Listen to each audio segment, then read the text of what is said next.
This segment is brought to you by Ashley, the official furniture store of the Dallas Cowboys.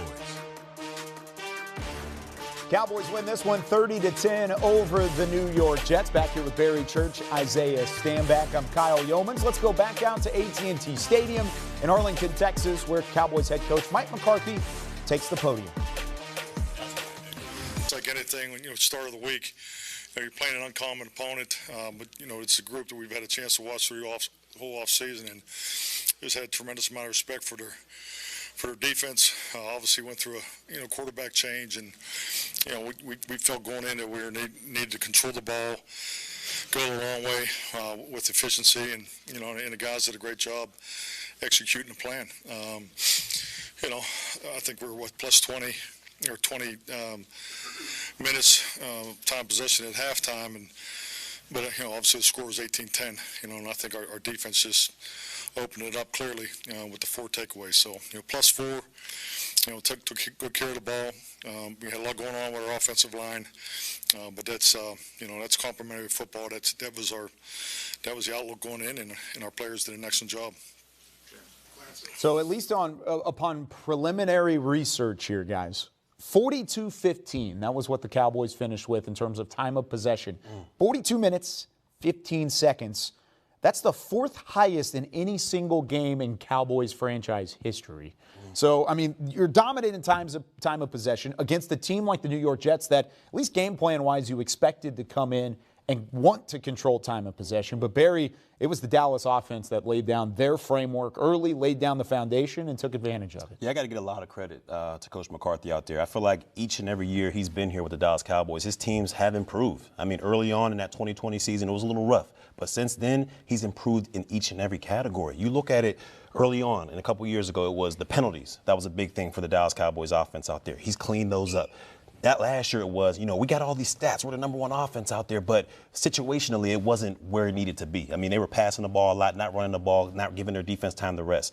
Mike McCarthy out here, he's gotten this formula right offensively. He knows he's playing with a great defense over there, and he's playing into his defense, letting them understand that, look, you guys are the strength of this team. We're only going to go as far as you take us, and we're going to take control of this offensively, take care of the football, and make sure we don't mess it up for you.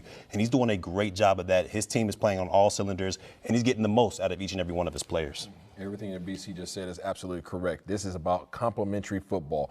All 3 phases. You normally hear about the offense, you normally hear about the defense, but the special teams has a role to play as well. And obviously, they found their way to getting the kicker. He's doing his job, taking care of business there. Offensively, what are we talking about? Playing keep away, keeping the ball on the ground, right? When you do put the ball in the air, make sure that they're high, efficient passes. 31 for 38.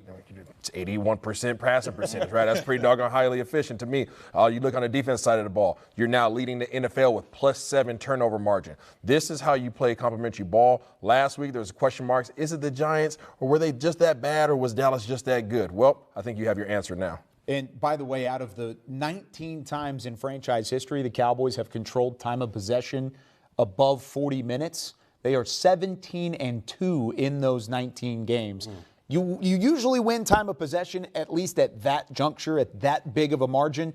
You're going to win a lot of football games. That's kind of what this West Coast offense, what the Texas Coast offense is meant to be for Mike McCarthy. But it also helps your defense stay fresh, and you saw that a little bit because Micah Parsons was able to run around the way he did. Oh yeah, this defense, we all understand, it's led by Micah Parsons and what he's able to do. He opens up so much more for all the other players out there. Not saying those guys other one-on-ones, because if they were stalemated out there, it wouldn't matter how good Parsons was out there. He wouldn't be able to get anything done. But the other players out there, the surrounding cast, are taking advantage of their one-on-ones, and when the plays needs to be made, whether it's an interception, forced fumble, quarterback pressure, these guys are making it, and that goes kudos to Dan Quinn because he's getting the most out of his players as well. Barry, back when you was playing. Yes, sir. If the coach told you before the game started, hey, Barry, guess what? There's only going to be 41 plays that you have to be on the field for. What would you say? Oh, I'm excited. I'm excited. The New York Jets had 41 offensive plays. That is all. That's all they had. That's it? That is all. So when you take this defense with all these dogs and all these playmakers and everybody wants to eat and they only have to play 41 total snaps, that means that most guys are probably getting anywhere from 10 to 15 snaps depending on your position group. you have nothing to do but go out there and give it 100% and run your head into a wall. And that's exactly what they did, except for this wall was green. Yeah, it definitely was. Completely was. It was dominant in terms of time of possession, not a sexy stat. It will never be one of those right up at the top, but it is an effective one, and that's what the Cowboys were here in Week 2. When we come back on Cowboys OT, we go one-on-one in the Cowboys locker room with Trayvon Diggs. Had another pick. Well, he's had a lot of those since the start of the 2021 season. We'll be right back right after this. This segment was brought to you by Ashley, the official furniture store of the Dallas Cowboys.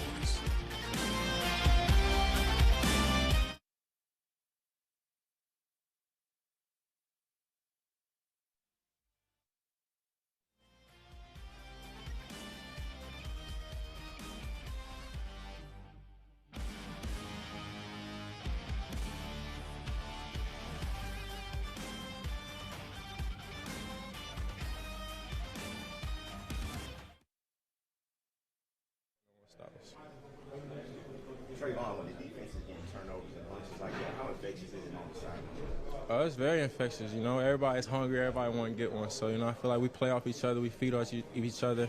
You know, Micah getting a sack, you know, now defensive backs want to get an interception, they want to do something. So, you know, it's like a friendly competition versus the other team, but a friendly competition within our unit and our defense, and just making us better and pushing us to just be great. What do you think of Zach Wilson? Do you feel like you guys kind of wore him down?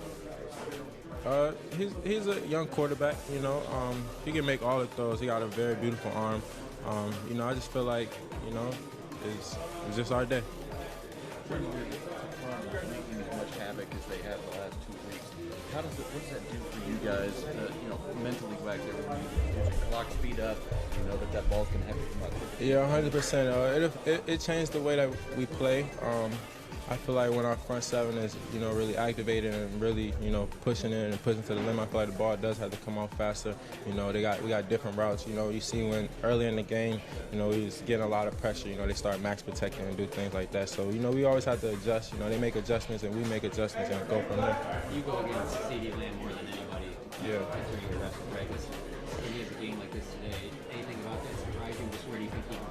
Nah, none of that surprised me. You know, I feel like, you know, we keep feeding him, keep getting him the ball, you know, especially getting.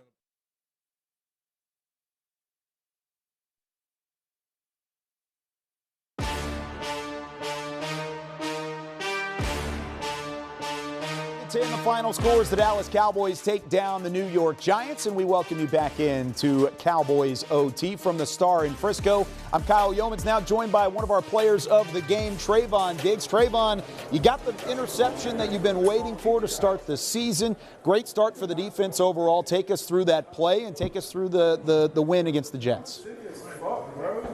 As far as the play, it was a little disguise I had put in. And just I seen him trying to throw it to the flat, and then I just had jumped the route.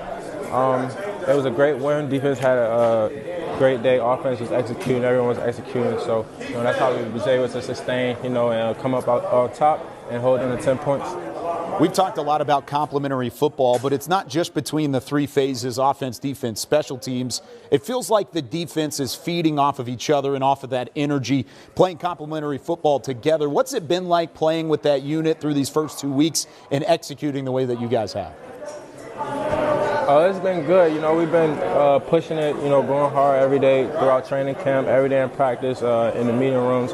So, you know, everything's just coming together how it's supposed to. You know, just see pure execution on the field, and, you know, it's showing. How does this defense compare to the defense that you played in last year with the Cowboys? What is the difference, at least through the first 2 weeks, that you've seen? Still elite, just a little bit better this year.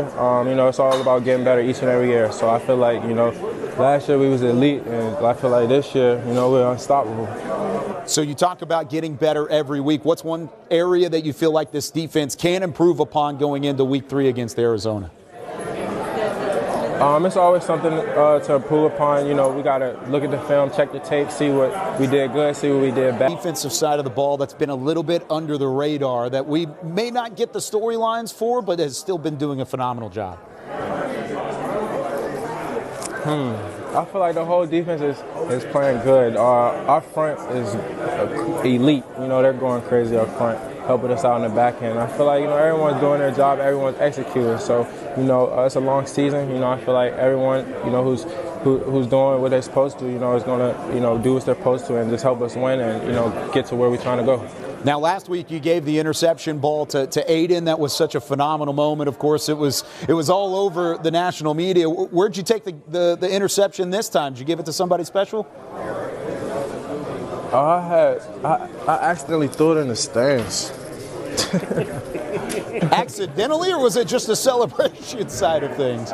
It was my adrenaline was rushing and I just went for it. That's awesome. Trayvon Diggs joining us here on Cowboys OT. Trayvon, congratulations on the win. Keep this thing rolling. We'll see you next week against Arizona. Thank you.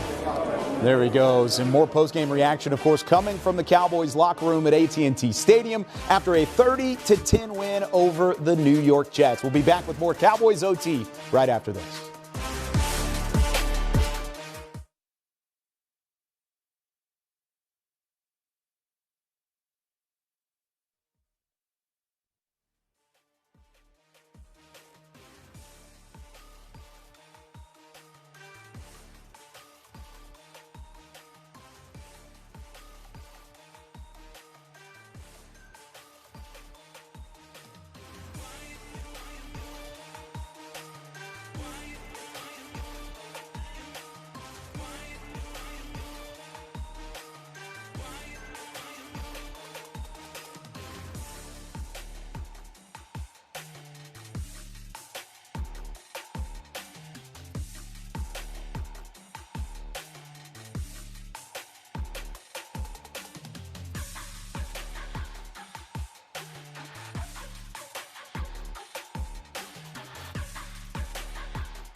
Cowboys win this one 30-10 over the New York Jets as we welcome you back into Cowboys OT with Barry Church, Nate Newton, Isaiah Stanback, and Kyle Yeoman. Dallas pulls the New York. It's a different meaning. Their lone little Dallas spin on it by defeating the Giants and the Jets by a combined 70-10 in the first 2 weeks of the regular season. Here's what the stats said in week 2 for their 30-10 win over New York. And overall, the stats, well, they don't look much different than they did last week, just more offensive yards for the most part. 382 total yards for that offensive side of the ball that was driving especially well up until really they got to the red zone. If you had one knock against the offense, Barry, it's probably the fact that they didn't finish off drives, but they still set it up for points. Yeah, they did a great job overall. I mean, you would like to see them punch it into the end zone a couple of those times when they were in there, but the kicker, Aubrey, I'm pronouncing his name right. Oh, yeah. Aubrey, he was able to finish the deal right there. But when you look at it, I mean, this offense, it was a complete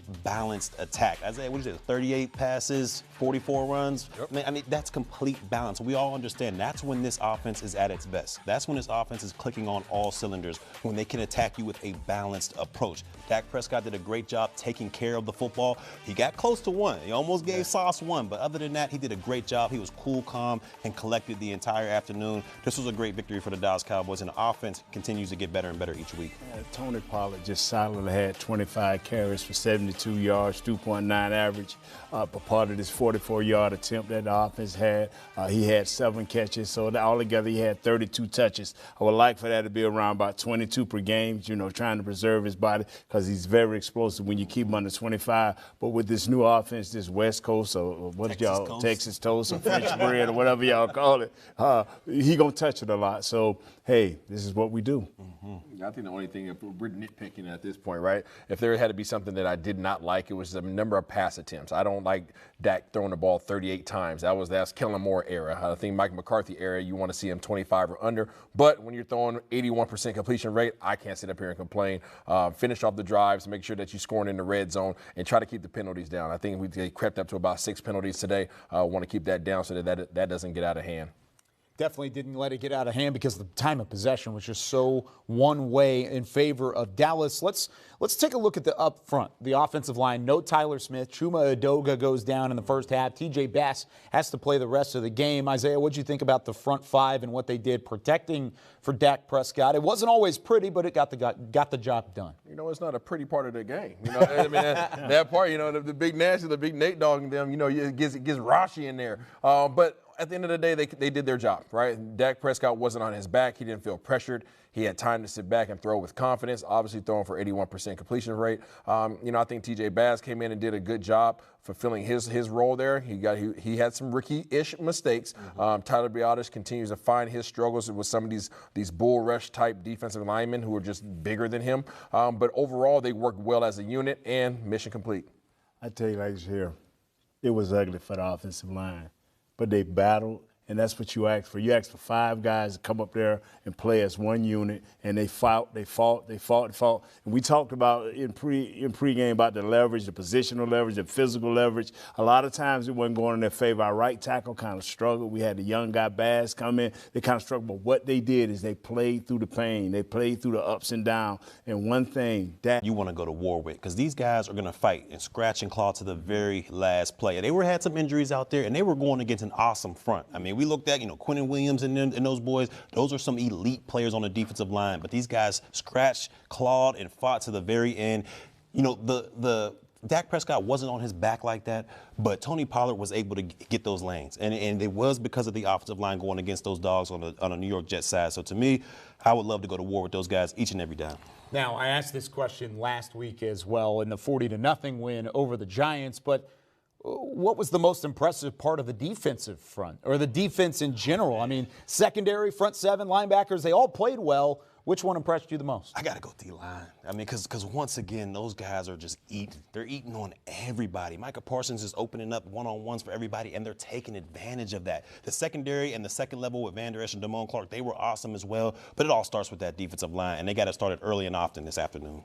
You said it all. I mean, Isaiah, you next. What do they call it? A charcuterie board? Charcuterie board. Everybody a couple different meats, cheeses. We go to Barry's house. Barry got a nice crib. He's got the wine bottles open. Board. Everybody goes out there and grabs some cheese. You grab some cheese, you grab some grapes, and that's what this Dallas defense is absolutely doing right now. And Micah Parsons is the man that is causing havoc. He's going back there and making things happen. This defensive line is causing issues, whether it be the running backs getting caught in the backfield, whether it be quarterbacks being forced out the pocket. Either way, bad things are happening for opposing offenses. That's why Dallas is leading the league in takeaways, +7 right now. And whenever the ball comes out the quarterback's hands, there's usually going to be a good opportunity for Dallas to come down with it. Man, it's really been fun to watch this defense play because it is. They all feed off of each other. You heard Trayvon Diggs talk about it. It's just like last year's defense, but just a little bit better this time around. And you can kind of see that. The way they stopped the run was certainly better as well. That was really impressive all the way through. When we come back, we'll hear from the leader on that defensive side of the football, Micah Parsons,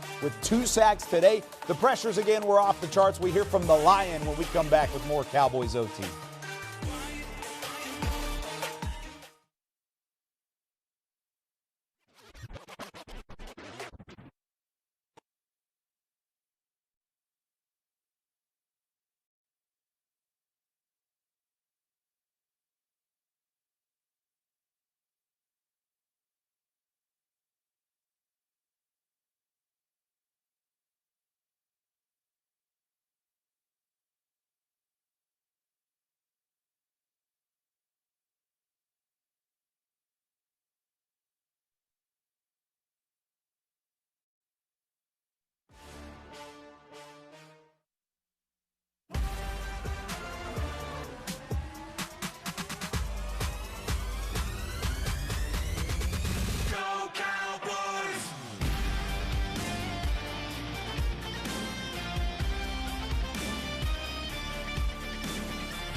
2 weeks of the NFL season down, 3 sacks for Micah Parsons. He continues to chart pressures easily against opposing offenses. Let's hear from one of the defensive leaders, Parsons, following the 30-10 win over New York.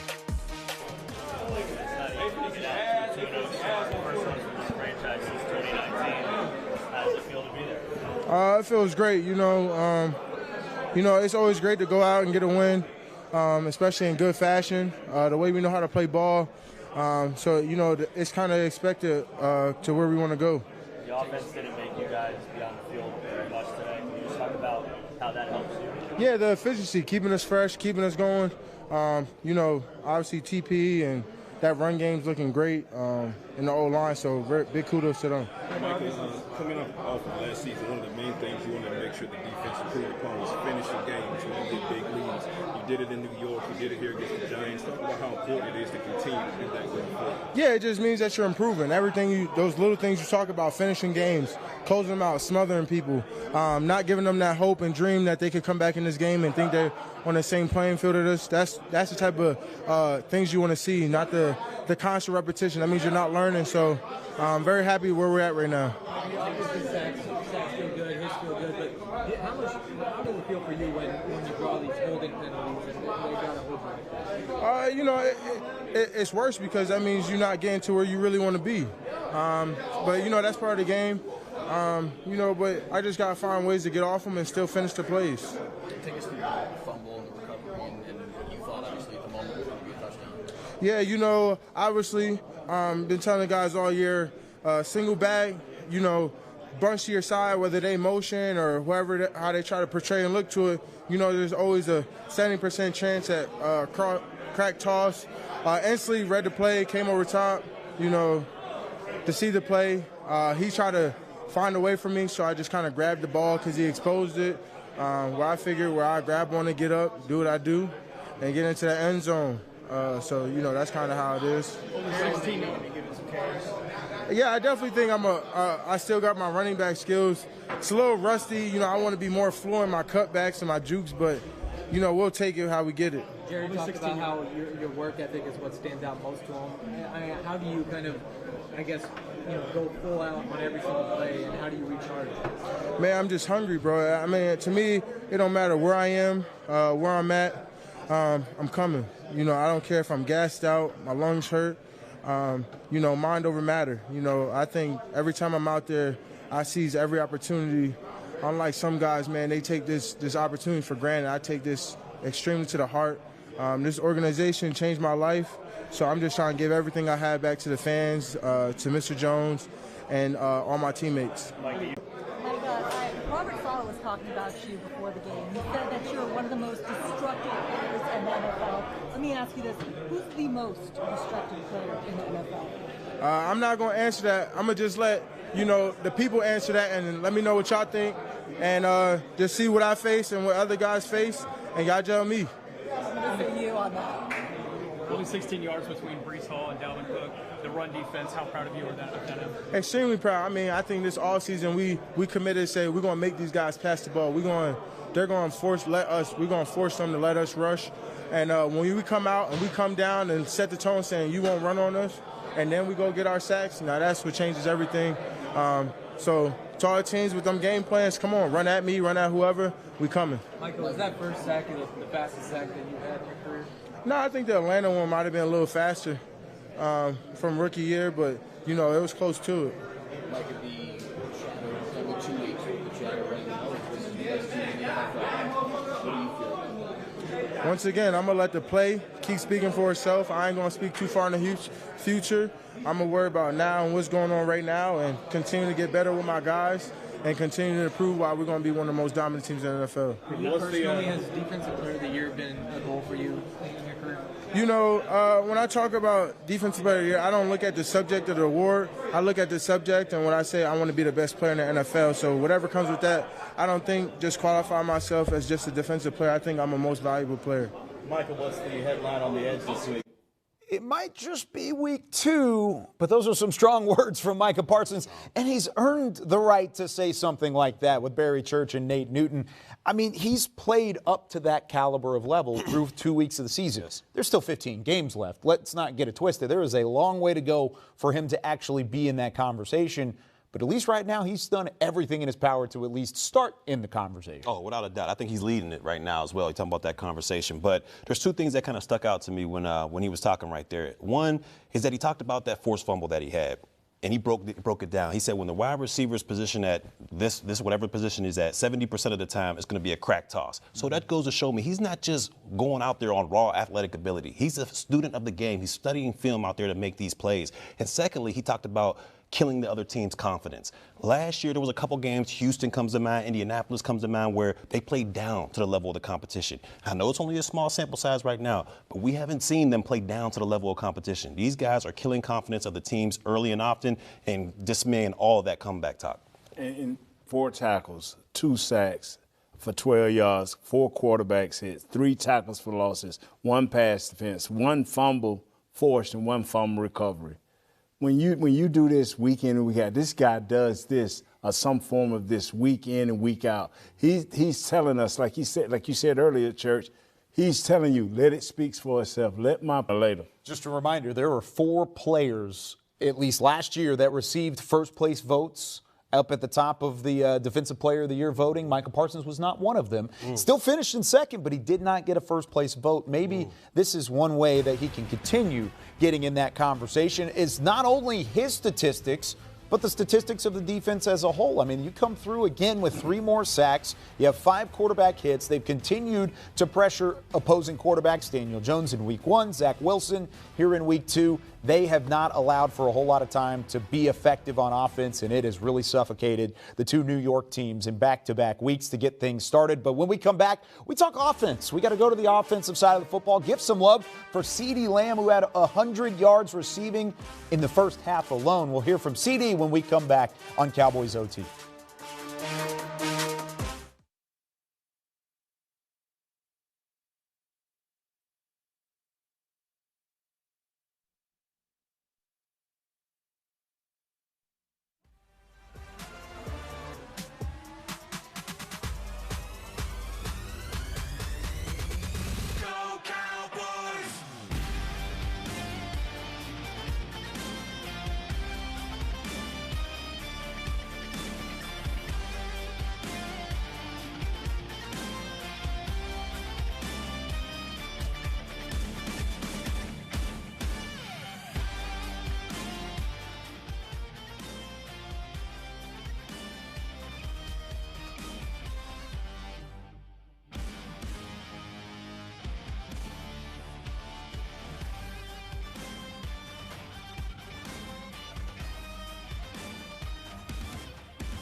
For the 3rd time in CeeDee Lamb's career, he has 100 yards receiving in the first half alone. He was effective early for Dak Prescott and company on that offensive side of the football. Let's hear from CeeDee Lamb out at AT&T Stadium.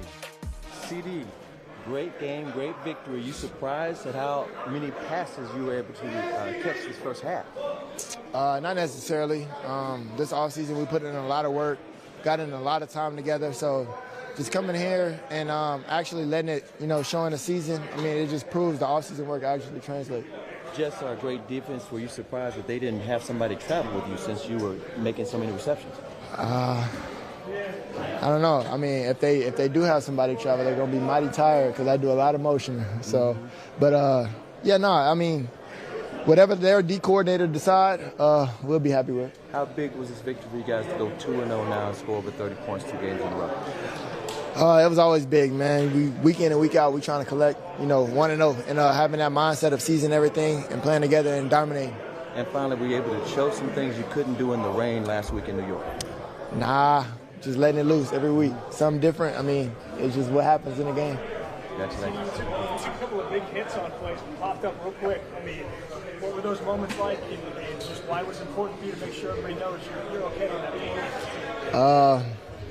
Man, I've taken a lot of hits in my career throughout playing football, so kind of prepare for that, and that's what comes with playing in the slot. So if you're not tough, it's going to be hard for you to be, pretty good in there. Those Green Bay teams that McCarthy called had feature receivers who got the ball to Jordy Nelson and to Greg Jennings. It seems like he's doing that for you too. Do you feel like that's really happening right now for their feature? Yeah, absolutely. And he's done a great job of, moving me around, put me in different spots, motioning me, kind of keeping the defense guessing. You can't really guess on where I'm going to be. And, man, I can run all day, all around the field. So just kind of giving that accessibility to Mike, I feel like, he kind of got an upper hand. It was just the other day, DeMarcus Lawrence was talking about the fact that ultimately he's sending a message to other teams right now. What's the message that y'all are sending to other teams? We're here to dominate. We're not necessarily here to play around. And we understand what's at stake week in and week out, and just constantly preparing ourselves, to be the best team that we can be, offense, defense, and special teams. So every week, we come out here and want to be better than last week. CeeDee, how did it feel to unlock the passing game more? We talked all week. We had 127 yards in the first half alone. A phenomenal game for CeeDee. Here are the offensive numbers. They look much better than they did last week because the offense really didn't have to do much last week. We've already talked about time of possession, 42 minutes and 15 seconds, the second most out of any regular season game. That doesn't include, of course, the 2 games that were in OT where they had over 42 minutes. But Isaiah, when you look at the way that this offense is built, the West Coast, the Texas toast, whatever you want to call it, we joke about that a lot. It was exactly what Mike McCarthy wanted it to look like today. Absolutely. I mean, we keep bringing up this word complementary, but that's really what the game of football is when it's done successfully. And when you can run the ball effectively, right? The stat line is not really going to show effectively, but the fact that you can even be in a position to run the ball 44 times lets you know that you're doing something right offensively. And then you can have highly efficient passes by Dak for this versus Mike McCarthy this. Well, this is the difference. Last year, there's a lot of confusion in terms of what the receivers were going to run because of the coverage. Now you have things where they know they're running a slant route or they're running an over route or a dig or whatever the route concept might be, and Dak is able to come up and make decisive decisions in terms of what the defense is presenting and making sure that he throws a good ball. And reminder, this offensive execution comes with 2 starters out. You don't have your left guard. You actually are on your 3rd string left guard by the end of the game. And you didn't have Brandon Cooks. How big of a game was this for CeeDee to be able to step up without Brandon Cooks on the opposite side? And he matured last year. That's where it started. He started a little bit slow the first 6 or 7 games. Then he caught fire. And what he's did, he's took it into the summer and he's brought it through training camp. And now he's doing his thing. And the young Tobert, got a spark early to help him help that along. Yeah, there definitely was a spark for this offense. They were able to move the chains effectively, and they controlled time of possession all the way to a 30-10 win over the New York Jets. When we come back, we talk about the secondary. 3 picks all coming in the second half. Stephon Gilmore didn't have one of those, but he was one of the leaders on that Dallas defense. We hear from the former Defensive Player of the Year next.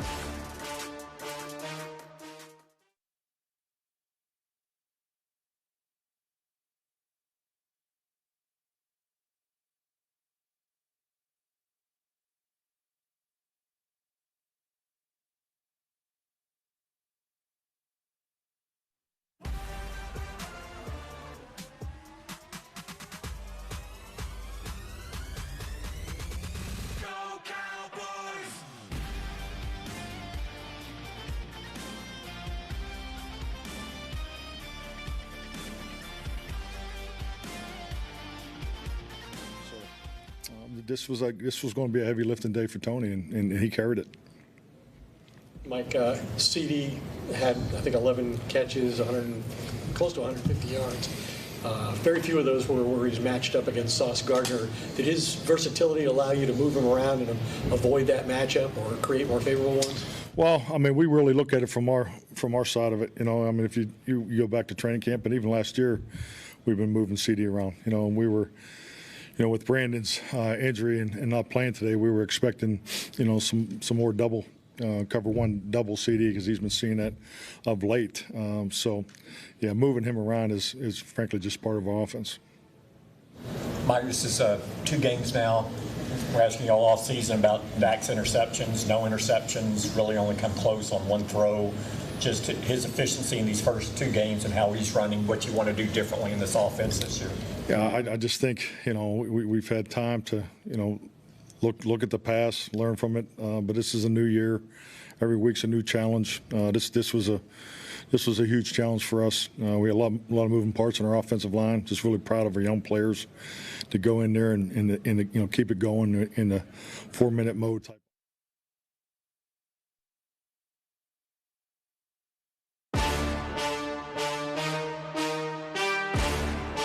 Stephon Gilmore had an interception in week 1. He seemingly was the only one without an interception in the Cowboys secondary in their Week 2 win over the New York Jets. I'm Kyle Yeomans back here on Cowboys OT. Let's go back out to AT&T Stadium and hear from Stephon Gilmore following the win against the Jets. Just got to prove it every week. You saw through camp what Micah Parsons can do, but to see it in 2 games, I mean, what can you say? I mean, he's special. You know, like I told y'all before, I never seen nothing like it. We got a lot of depth up there. Those guys get after quarterback pretty good. Pretty much being a Super Bowl team, you've seen great defenses. How much further along do you think this team has to go before, you know, we're the Cowboys one more dominant? I just think we just got to keep proving it. You know, keep proving it every year. I mean, every game. It's only week 2, so we got to just keep doing it. We know what type of defense we got, what type of team we got, but you know, we just can't talk about it. We got to go out there and prove it. What was that matchup like for you here? It's good. You know, he's a good player. He got one catch on me. I think the slant, and you know, he's a good player. It was a fun matchup. Anytime you can go against a guy, you know, that's a challenge. It's always good. Stephon, sorry if you've asked this already, but having a guy like Micah up front, what does that do for you guys in the back and how dominant he's been? I mean, it helps a lot. You know, you sometimes you got to speed the clock up in your head when you got guys up front that can rush the quarterback. So, you know, you just kind of got to fill it out each game, and I'm excited to be on this side of the ball for sure. Stephon, it's 2 weeks. The chatter is this is the best team in the league over the course of these first 2 weeks of the season. What is your thought process on that assertion, and then whether or not this team really is as good as you've looked this far? Like I said before, we just got to keep proving it. You know, it's only week 2. We know what type of team we got, but we just can't talk about it. We got to just keep proving it every week, you know, and keep stacking wins.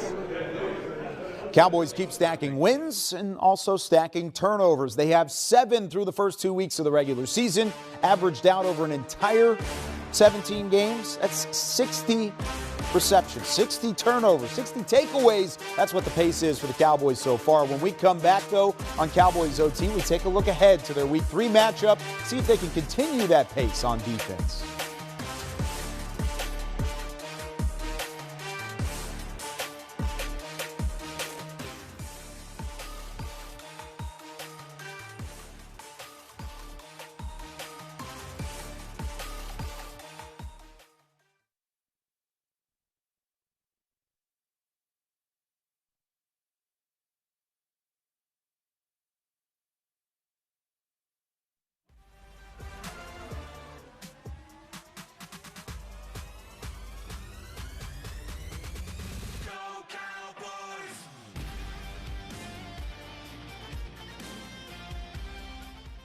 So we hit that. Run game did a great job. We've got to score more. We've got to get more touchdowns rather than field goals. But at the end of the day, in this league, it's about getting the job done and winning the game and being complimentary of your defense. And I think we did that. As you said, very efficient in ways. And But we left a lot out there still. I mean, that's the standard of this offense, standard of this team. We expect to score touchdowns on every drive, and so when you don't do that, but overall a very efficient team win that I'm proud of. It's hard to win in this league. My cell phone was start talking. I'm gonna see you stole my purple color. Make that suit.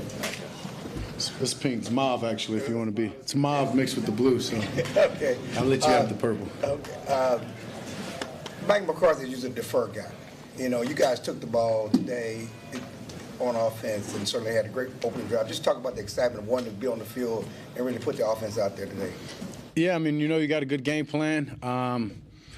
You feel good about our first 15 or so, the work that we've put into it. And, yeah, you want to get the ball in your hands. I mean, the explosive guys that we've got on offense, the confidence that we have, all the work that we've put into this, I think that's a result of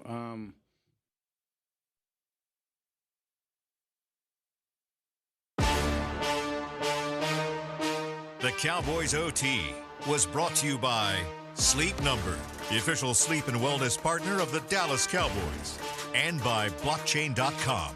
Make your crypto play today. All the way up and down the box score, the Dallas Cowboys dominate in Week 2, 30-10. The final score over the New York Jets as the Cowboys have their first 2-0 start to the regular season since 2019. Just 12 first downs allowed, 10% on third down, less than 215 yards total for New York. It was really up and down the stat sheet. The Dallas won this game, and they won it in an efficient manner on all three phases. Barry Church, Nate Newton, Isaiah Stanback. I'm Kyle Yeomans. Glad you're with us. Final thoughts here, wrapping up this win, and how can they carry that into a matchup with Arizona next week? Well, my final thoughts on this, if we can go forward, I know Micah Parsons said it right. It's only week 2. I mean, there's a lot of season left. But if this defense can just stay consistent in what it's been doing, controlling the trenches, being an opportunistic defense in the secondary, those linebackers coming downhill, the sky's the limit. And then we look at the offensively. They're doing a great job running this West Coast offense. Dak's getting the ball out of his hands fast, and his receivers are making plays once the ball is in their hands. If they can continue to do that, take care of the football, and play into your defense, which we all know is the strength of this team, this Dallas Cowboys team can be pretty special in 2023. And just add a little bit of red zone. I mean, when they get in that red zone, make sure you're coming away with 7. I mean, if you get in that 5 times, at least score 7 4 of those times. So if they can do that right there, this team going to be powerful. Yeah. And you guys just heard everything that these guys just said. I mean, even though they're being dominated, even though they've scored 70 points, even though they have 7 takeaways, there's still room for improvement. And that's what they're going to be focused on going forward against Arizona. Arizona, better have your head on a swivel. Well, and that's really the thing that at least is a common theme among the locker room right now is that, hey, this team knows they're good. They're very confident. You can sense that really from the jump. But the other side of it is that they're not perfect and that things aren't perfect yet for especially the offensive side of the ball. It's been close to perfect for the defense, let's be real. But the offensive side, there's a lot to work on. Where do you want to see the most improvement from week 2 to week 3, Isaiah? I think I want to continue to see this running game continue to be fulfilled. I think that there's still a lot to be desired in that regard. You're seeing a lot of guys being rotated in there, which is awesome. I mean, you have all the way from the starters, right? You obviously have your man TP and Tony Pollard. You have Rico Dowdle. You have Deuce Vaughn. You see Hunter Lipke in there getting some work. And you also have Kevontae Turpin that's been getting worked in. But now what do you do that now Ronald Jones is available? Ooh. What happens to that backfield now? We'll have to see. You know what? This Jones, you ain't got but a little space, baby. they got 4 running backs, and because Turpin is in there. So Coach has done this before when he was with Green Bay. Coach McCarthy rotated backs in and multiple backs. But you know what? We got to start finding a rhythm because it's only get tougher. It only gets tougher. Yeah, you guys are right, 100%. What I'd like to see, this offensive line, they've done a good job these first 2 weeks, but I'd like to see them exert their will just a little bit more, especially when you talk about the run game. I think they've held up pretty well when you talk about the pass game, keeping Dak pretty clean out there. And I'd also like to see a little bit more Michael Gallup. All right, I understand, CeeDee Lamb, he's the guy. He's the number one. He's doing big things. But this was an opportunity today where Cooks, he was out. This was his opportunity to step up and be that kind of 1B to CeeDee Lamb's 1A. And we really didn't see that. It was a quiet afternoon for Michael Gallup out there. I understand he was going against Sauce Gardner and Reed, but they gave you the bag, young man. You got to go out there and get a job done. I believe in you. Let's see what he can do for the rest of the season. You take some of the early question marks of this season, of training camp and the preseason, and it feels like they're starting to just work their way down the list. Run defense, check. 64 yards allowed today against two really, really good running backs. Really like what they did in that category. Special teams, Brandon Aubrey, 5 of 5. First rookie in Cowboys history, or at least in the last 10 years. Dane Bailey kicked 5 field goals as a rookie back in 2011. So it's been a long time since you've seen some efficiency like that. That's what Brandon Aubrey showed today. But Cowboys have another one up next week. 3:25 kickoff against the Arizona Cardinals on the road in Glendale. You can't avoid a letdown. 2-0 versus the 0-2 Cardinals. Got to get the job done there as well. We're done on Cowboys OT for our entire Dallas Cowboys crew. For Barry Church, Nate